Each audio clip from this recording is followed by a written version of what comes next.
చిత్తూరు జిల్లా పలమనేరులో travel agency పేరుతో కార్లు దొంగతనం చేసిన ఘరానా దొంగను పోలీసులు అరెస్ట్ చేశారు. కార్ల దొంగ సుబ్బన్న జోయల్ వద్ద 60 లక్షల రూపాయల విలువైన 11 కార్లను స్వాధీనం చేసుకున్నారు.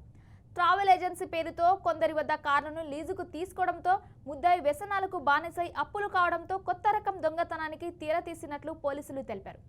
కార్ల చోరీపై వరుస ఫిర్యాదులు రావడంతో రంగంలో దిగిన పోలీసులు లీజుకు ఉంచిన కార్లే చోరీకి గురవుతున్నట్లు గుర్తించారు. తమదైన శైలిలో విచారణ చేపట్టి దొంగను పసిగట్టి అరెస్ట్ చేసినట్లు పలమనేరు పోలీసులు వెల్లడించారు.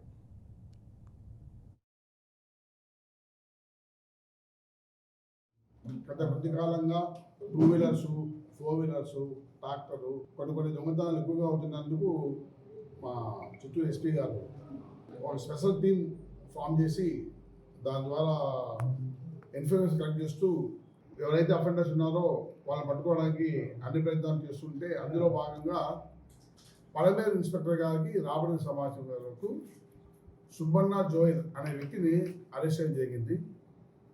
ఇతను ఇంతకుముందు ఒక ట్రావెల్ ఏజెన్సీ పెట్టుకొని దానివల్ల ఆధారపడి బతికేవాడు.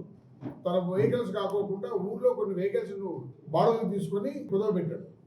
కుదవబెట్టి దానికి డబ్బులు ఇవ్వడానికి ఇబ్బంది పడి ఇంకా డబ్బులు ఇవ్వలేము, కుదవబెట్టడం వల్ల డబ్బులు ఇబ్బంది కావు కదా, కొత్తగా కొన్ని వెహికల్ దొంగతనం చేసి తీసుకొని అంతకుముందు ట్రావెలింగ్ ఏజెన్సీ 2-3 సంవత్సరాలు బతికినాడు.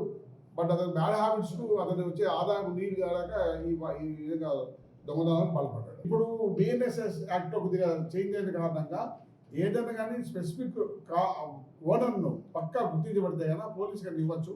అలా అంతకన్నా ముందు మేము సీరియస్ పంచనామా కోర్టు పంపించి కోర్టు వారికి ఇన్ఫర్మేషన్ ఇచ్చి తర్వాత వాళ్ళకు ఎవరైతే